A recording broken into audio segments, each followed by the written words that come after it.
le choix de tendre la main comme une fois. Il voudrait tellement te serrer dans ses bras. Te tend la main comme une fois. Jésus voudrait tant bâtir ta foi.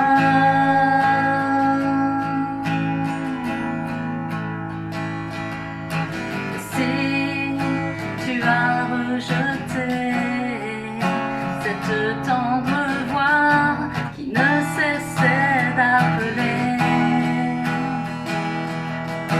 elle peut encore te diriger, souffler à ton oreille que tu es pardonné.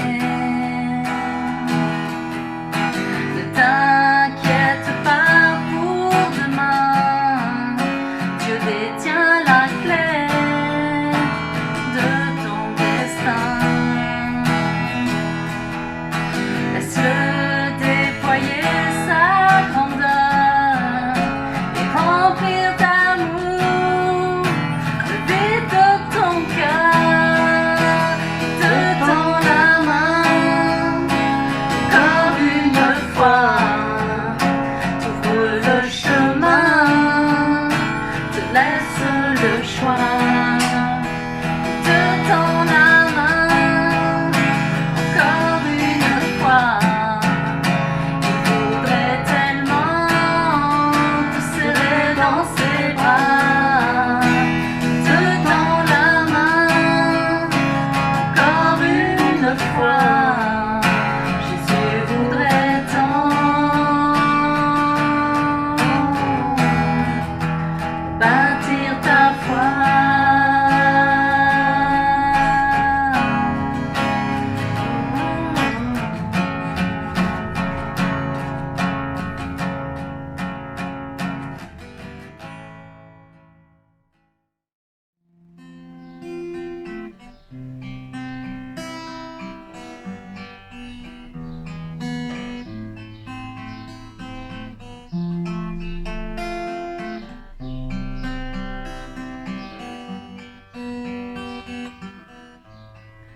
Qui est semblable au lion et à l'agneau assis sur le trône. Les montagnes se prosternent, les océans rugissent au Seigneur Tout-Puissant. Qui est semblable. Qui est semblable au lion et à l'agneau assis sur le trône. Les montagnes se prosternent, les océans rugissent au Seigneur Tout-Puissant. Par Adonai, du lever du soleil jusqu'à son coucher. Par Adonai, les nations de la terre, tous les anges et les saints crient quoi?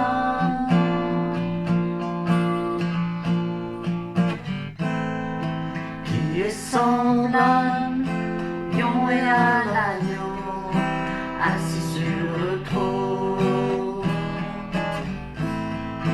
Les montagnes se prosternent, les océans rugissent pour le Seigneur Tout-Puissant.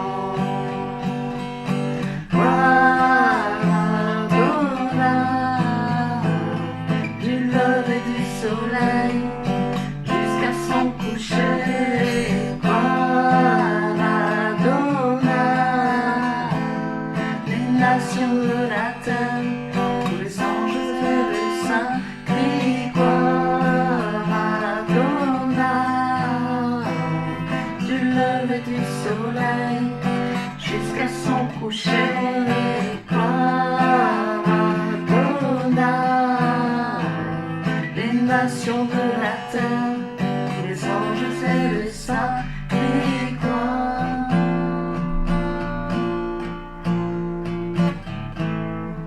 Qui est semblable lion et à l'agneau, assis sur le trône. Les montagnes se prosternent, les océans rugissent pour le Seigneur Tout-Puissant. Amen. Bonsoir à chacun, chacune. Après ce temps de louange, fait par Régis et Nathalie, nous allons continuer à la lecture de Luc 17. Et c'est Virginie qui va lire ce soir. Mais avant de pouvoir entendre la parole de Dieu et de lire, j'aimerais simplement prier pour ces moments. Seigneur, merci pour ta présence. Merci de conduire ces instants, Seigneur. Nous amenons toute pensée qu'habite dans ton obéissance. Nous voulons vraiment nous consacrer à ta parole, fixer les regards sur ta parole, Seigneur. Merci de nous révéler les trésors de ta parole, Seigneur Jésus. Que ton nom soit béni, que tous ces moments puissent être conduits par toi, Seigneur. Nous te remercions simplement. Amen. Je vous laisse en compagnie de Virginie.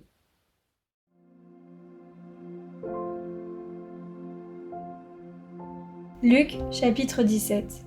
Jésus dit à ses disciples : « Il est impossible qu'il n'arrive pas des occasions de chute, mais malheur à celui par qui elles arrivent. Il serait plus avantageux pour lui qu'on lui mette au cou une pierre de moulin et qu'on la lance dans la mer, que s'il était une occasion de chute pour l'un de ses petits. Prenez garde à vous-même. Si ton frère a péché, reprends-le, et s'il se repent, pardonne-lui. Et s'il pêche contre toi 7 fois dans un jour, et que 7 fois il revienne à toi en disant « Je me repens », tu lui pardonneras. Les apôtres dirent au Seigneur : « Augmente-nous la foi. » Et le Seigneur dit : « Si vous aviez de la foi comme un grain de moutarde, vous diriez à ce mûrier : Déracine-toi et plante-toi dans la mer, et il vous obéirait.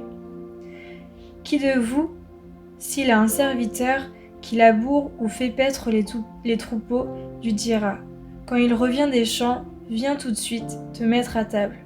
Ne lui dira-t-il pas, au contraire, prépare-moi le repas, mets-toi en tenue pour me servir jusqu'à ce que j'ai mangé et bu. Après cela, toi, tu mangeras et boiras. Aura-t-il de la reconnaissance envers ce serviteur parce qu'il a fait ce qui lui était ordonné ? Vous de même, quand vous avez fait tout ce qui vous a été ordonné, dites : nous sommes des serviteurs inutiles, nous avons fait ce que nous devions faire. Au cours de son voyage vers Jérusalem, Jésus passait entre la Samarie et la Galilée. Comme il entrait dans un village, 10 lépreux vinrent à sa rencontre et se tenaient à distance. Ils élevèrent la voix et dirent : « Jésus, Maître, aie pitié de nous !» En les voyant, il leur dit : « Allez vous montrer au sacrificateur. » Et pendant qu'ils y allaient, il arriva qu'ils furent purifiés. L'un d'eux, se voyant guéri, revint sur ses pas et glorifia Dieu à haute voix. Il tomba face contre terre aux pieds de Jésus et lui rendit grâce. C'était un Samaritain. Jésus prit la parole et dit : « Les 10 n'ont-ils pas été purifiés ? Mais les 9 autres, où sont-ils ? Ne s'est-il trouvé que cet étranger pour revenir et donner gloire à Dieu ? » Puis il lui dit : « Lève-toi, va, ta foi t'a sauvé. » Interrogé par les pharisiens pour savoir quand viendrait le royaume de Dieu, il leur répondit : « Le royaume de Dieu ne vient pas de telle sorte qu'on puisse l'observer. On ne dira pas : voyez, il est ici, ou il est là, car voyez, le royaume de Dieu est au-dedans de vous. Et il dit aux disciples : des jours viendront où vous désirerez voir l'un des jours du Fils de l'homme, et vous ne le verrez pas. On vous dira : il est ici, il est là, n'y allez pas et n'y courez pas. En effet, comme l'éclair resplendit et brille d'une extrémité du ciel à l'autre, ainsi sera le Fils de l'homme en son jour. Mais il faut auparavant qu'il souffre beaucoup et qu'il soit rejeté par cette génération. Ce qui arriva au jour de Noé arriva de même au jour du Fils de l'homme. Les gens mangeaient, buvaient, se mariaient, étaient donnés en mariage, jusqu'au jour où Noé entra dans l'arche, le déluge vint et les fit tous périr. Il en sera comme au temps de Lot.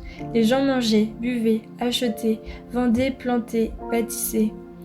Mais le jour où Lot sortit de Sodome, une pluie de feu et de soufre tomba du ciel et les fit tous périr. Il en sera de même le jour où le Fils de l'homme se révélera. En ce jour-là, que celui qui sera sur la terrasse et qui aura ses affaires dans la maison ne descende pas pour les prendre, et que celui qui sera dans les champs ne retourne pas non plus en arrière. Souvenez-vous de la femme de Lot. Celui qui cherchera à préserver sa vie la perdra, et celui qui la perdra la retrouvera. Je vous le dis, en cette nuit-là, de 2 personnes qui seront dans un même lit, l'une sera prise et l'autre laissée. De 2 femmes qui moudront ensemble, l'une sera prise et l'autre laissée. De 2 hommes qui seront dans un champ, l'un sera pris et l'autre laissé. Les disciples lui dirent : Où sera-ce, Seigneur ? Et il répondit : Où sera le corps ? Là s'assembleront les aigles. Merci Virginie pour cette lecture. Ce soir, je me suis arrêté sur le devoir du serviteur. Nous voyons ce passage au verset 7 à 10, et ce soir, je vous le relis. Qui de vous, ayant un serviteur qui laboure ou qui paie les troupeaux, lui dira, quand il revient des champs, assis-toi vite et mets-toi à table, ne lui dira-t-il pas au contraire, prépare-moi à souper, ceins-toi et sers-moi jusqu'à ce que j'ai mangé et bu. Après cela, toi, tu mangeras et boiras. Doit-il de la reconnaissance à ce serviteur parce qu'il a fait ce qui lui était ordonné? Vous de même, quand vous avez fait ce qui vous a été ordonné, dites, nous sommes des serviteurs inutiles, nous avons fait ce que nous devons faire. Dans ce passage, nous voyons que dans notre service pour Dieu, nous devons simplement dire que nous sommes des simples serviteurs. Et que le travail que nous faisons, c'est notre devoir, c'est tout simplement normal. Et c'est cet enseignement-là que Jésus laisse aux disciples. Et ce soir, c'est cet enseignement-là que Jésus nous laisse et nous rappelle. Spontanément, on aime bien être remercié et on oublie très souvent de remercier. Je sais pas si vous en êtes rendu compte, si vous en êtes conscient, mais trop souvent, dans notre service pour Dieu, on attend un retour. Même notre service quotidien, il y a souvent cette attente de retour, de récompense. Mais même des fois, et moi je me rends compte, même des fois quand je suis content de servir ou je le fais simplement avec une grande joie, et ben des fois je me rends compte qu'après ce service, il y a cette pensée en moi qui dit il y aura peut-être une récompense, ou il y a mais c'est fou. Cette pensée-là, en fait, elle est toujours là. Mais Jésus, ce soir, nous rappelle l'inverse. De servir sans but. Sans attendre un retour. Et de plutôt remercier. Plutôt d'être dans la reconnaissance de ce qui nous est donné et de ce qui nous est permis aussi de faire. Souvent, nous, dans cette partie de reconnaissance, nous négligeons, alors que Dieu nous appelle vraiment à être reconnaissant et vraiment à avoir ce cœur de remerciement. Pas attendre un merci, mais plutôt remercier. Très souvent, lorsque nous faisons un service et si nous sommes pas récompensés, des fois nous disions en nous-mêmes, bah, j'ai pas été récompensé, il y a pas beaucoup de personnes qui m'ont dit merci, du coup la prochaine fois je ne servirai pas. Et c'est vrai que ça, on l'entend aussi régulièrement, et même des fois nous-mêmes on pense comme ça, mais c'est pas de Dieu, et c'est pas une bonne pensée. Jésus dans ce passage nous dit que quand nous servons, nous devons pas attendre de remerciements, mais que c'est normal. C'est normal. C'est normal de faire ce qu'il y a à faire. Cela nous parle d'un service sans rien attendre en retour, et pour cela il faut l'amour. Sans l'amour, ça devient très compliqué. Servir simplement dans l'amour. L'amour de notre Dieu. De le servir tout simplement. Car tout lui appartient. Tout vient de lui et tout est pour lui. Romains 11, versets 35 et 36 nous le rappelle, je vous le lis, qui lui a donné le premier pour qu'il ait à recevoir en retour. C'est de lui, par lui et pour lui que sont toutes choses, à lui la gloire dans les siècles. Amen. Nous devons simplement être dans cette attitude parce que tout est à Dieu. Tout est pour lui. Et que nous avons, quoi que nous fassions, c'est pour l'Éternel. Car tout vient de lui, tout est par lui, tout est pour lui. Nous sommes, je pense que un jour ou un autre, nous nous sommes surpris par amour, à nous rendre compte que nous sommes capables de faire des choses incroyables et sans limite. Je pense que c'est un passage de notre vie où à un moment donné on est forcément obligé de s'en rendre compte. Des fois nous sommes amorcés par l'amour et nous faisons des choses des fois folles. Et dans le service pour Dieu, nous devons avoir cet amour pour servir notre Dieu et sans rien attendre en retour. Car si nous attendons des choses en retour, le risque, c'est qu'on ait cette pensée en fait qu'on serait indispensable. Et du coup, si nous nous pensons indispensables, nous nous élevons. Au lieu de nous abaisser, de nous humilier devant l'Éternel, nous nous élevons en pensant que nous sommes indispensables. Et c'est faux. On n'est pas indispensable. Si nous ne faisons pas ce qu'il y a à faire, alors Dieu on verra quelqu'un d'autre. Et la parole de Dieu nous rappelle dans Luc 14, verset 11, car quiconque s'élève sera abaissé, et quiconque s'abaisse sera élevé. Voici les principes du royaume de Dieu. Nous ne devons pas oublier que le vouloir et le faire vient de Dieu. Philippiens 2, verset 12 nous le rappelle. C'est Dieu qui produit en vous le vouloir et le faire, selon son bon plaisir. Et 2 Corinthiens 3, verset 5 mentionne la même chose, je vous lis. Ce n'est pas à dire que nous soyons par nous-mêmes capables de concevoir quelque chose comme venant de nous-mêmes. Nos capacités, au contraire, viennent de Dieu.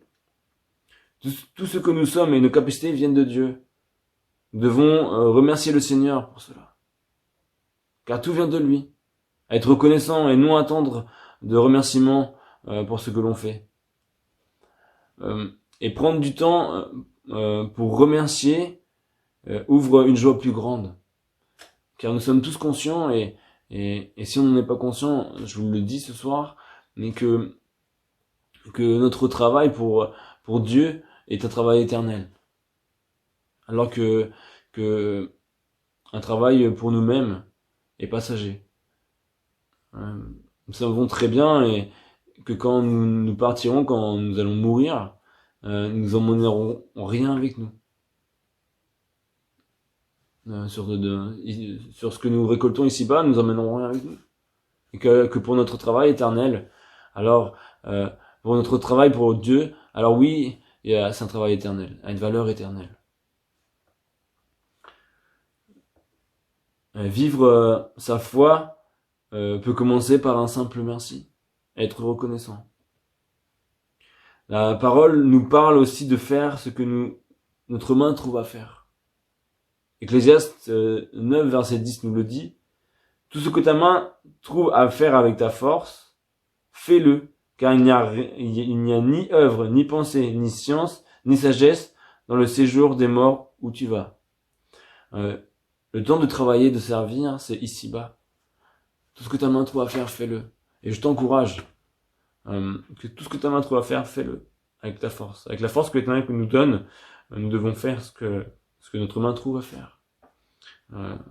C'est merveilleux de pouvoir vivre comme ça dans ce service, disposé à ce service, à travailler ainsi, tout ce que nous découvrons, tout ce que nous trouvons, de pouvoir le faire si Dieu nous permet, nous donne la force.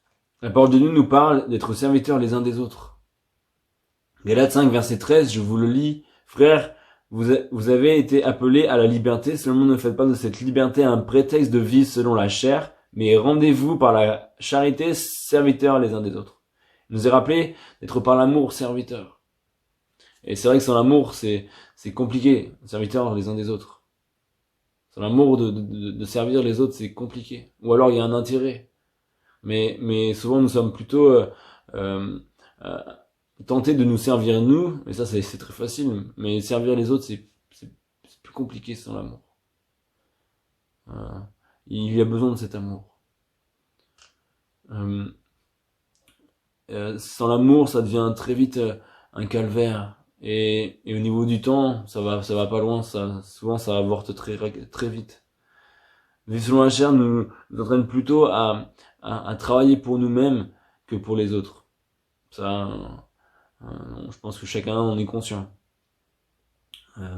Mais la liberté que nous vivons et que nous avons ne doit pas nous pousser à se servir, mais à rester serviteur, comme Jésus l'a été. Jésus est notre exemple. Et oui, Jésus n'est pas venu pour être servi, mais pour servir. Et Jésus est notre exemple, vraiment. Jésus nous montre comment, nous a montré et nous montre par sa parole comment, et par son esprit, nous révèle encore aujourd'hui comment agir, comment se disposer. Matthieu 20, verset 25, je vous lis, Jésus les appela et dit, vous savez que les chefs des nations les tyrannisent et que les grands les asservissent. Il n'en sera pas de même au milieu de vous, mais quiconque veut être grand parmi vous, qu'il soit le serviteur, et quiconque veut être le premier parmi vous, qu'il soit votre esclave. C'est ainsi que le Fils de l'homme est venu non pour être servi, mais pour servir et donner sa vie comme la rançon de plusieurs. Jésus dit que pour être grand, il ne faut pas se servir soi, mais il faut être serviteur de tous. Et celui qui veut être le premier, qu'il soit esclave. Cela nous parle de notre cœur, de la disposition de notre cœur. Est-ce que nous sommes prêts à être serviteurs? Est-ce que nous sommes prêts est-ce que nous acceptons à être esclaves? De faire simplement ce qui nous est ordonné, ce que nous trouvons, ce qui est devant nous.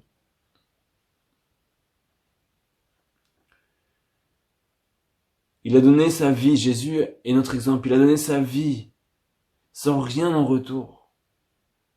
Il a servi sans chercher de remerciements, mais il a décidé de se donner par amour pour son Père et pour chacun de nous.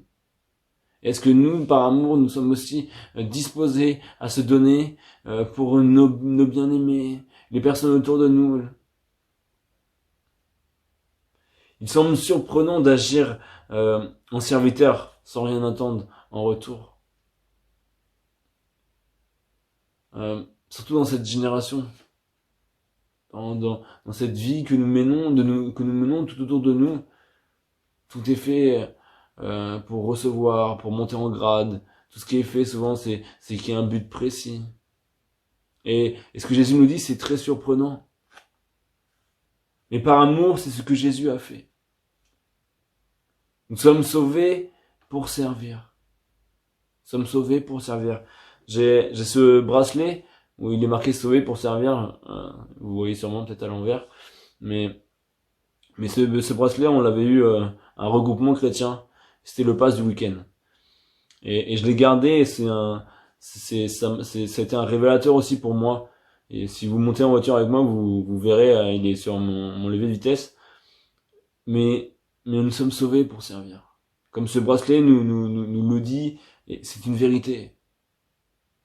Jésus nous a sauvés pour pouvoir servir, pour être libre de servir. Et pas que cette liberté, comme nous l'avons vu, nous emmène à travailler pour nous-mêmes, mais qu'elle soit pour les autres, pour Dieu. Sommes-nous heureux d'être sauvés? Alors naturellement, par amour, nous servons. Comme nous sommes heureux d'être sauvés, heureux de pouvoir vivre alors nous sommes heureux de servir. En conclusion, ce soir, simplement, que dans notre service pour Dieu, que nous soyons disposés à être simplement, à faire simplement ce qu'il y a à faire, avec la force que Dieu nous donne. N'attendons pas de retour pour notre service, mais soyons simplement et disons simplement que nous sommes des simples serviteurs et que nous faisons notre devoir. Et n'oublions pas aussi que nous sommes sauvés pour servir. N'oublions pas.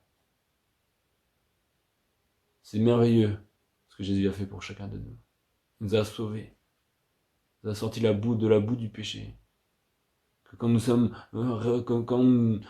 repentis, Jésus a changé nos vies. Et nous ne devons pas oublier, alors que nous sommes tellement heureux d'être sauvés, nous sommes aussi heureux de pouvoir servir. Et nous devons apprendre à servir sans attendre rien en retour. Prions maintenant. Jésus, merci pour ce soir. Merci pour ta parole qui est tellement riche.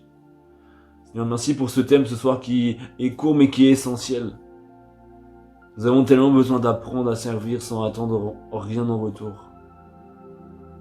Souvent dans notre service, des fois nous servons de tout notre cœur, Seigneur. Mais il y a des pensées qui nous viennent et nous espérons des retours, Seigneur. Pardon, Seigneur. Seigneur, merci pour l'exemple que tu nous as laissé. Merci de cet exemple très riche de ta personne. Merci parce que tu t'es fait homme. Et tu nous connais, tu connais ce que nous vivons. Et nous prions pour que tu nous aides, Seigneur, à pouvoir nous disposer à servir sans rien attendre en retour, mais simplement être serviteurs et d'accomplir ce qui nous est ordonné, ce qui nous est donné, de pouvoir aussi accomplir tout ce que notre main trouve à faire, Seigneur. De pouvoir, Seigneur, être serviteurs les uns des autres. D'apprendre non à nous servir nous-mêmes, mais de servir les autres. D'apprendre à être des serviteurs, d'apprendre à être des esclaves, Seigneur. Seigneur, quand tu nous dis que nous sommes des serviteurs inutiles, nous ne perdons pas notre valeur, nous sommes toujours tes enfants. Et cela nous montre que tout est grâce, Seigneur Jésus, et que nous avons besoin de nous humilier devant toi. Oui, nous ne voulons pas nous élever, mais nous voulons nous humilier, Seigneur, afin que toi tu nous élèves. Parce que tout vient de toi, tout est de toi et par toi, Seigneur, et nous respectons, Seigneur, qui tu es et ce que tu fais. Seigneur, nous voulons vraiment apprendre. Merci vraiment de nous bénir ce soir tous ensemble, là où nous sommes, là où chacun est, Seigneur. Là où dans notre vie de tous les jours, apprends-nous, Seigneur, et nous voulons apprendre, Seigneur. Que ton nom soit béni, Seigneur, que ton nom soit élevé, glorifié. À toi la gloire et l'honneur à jamais.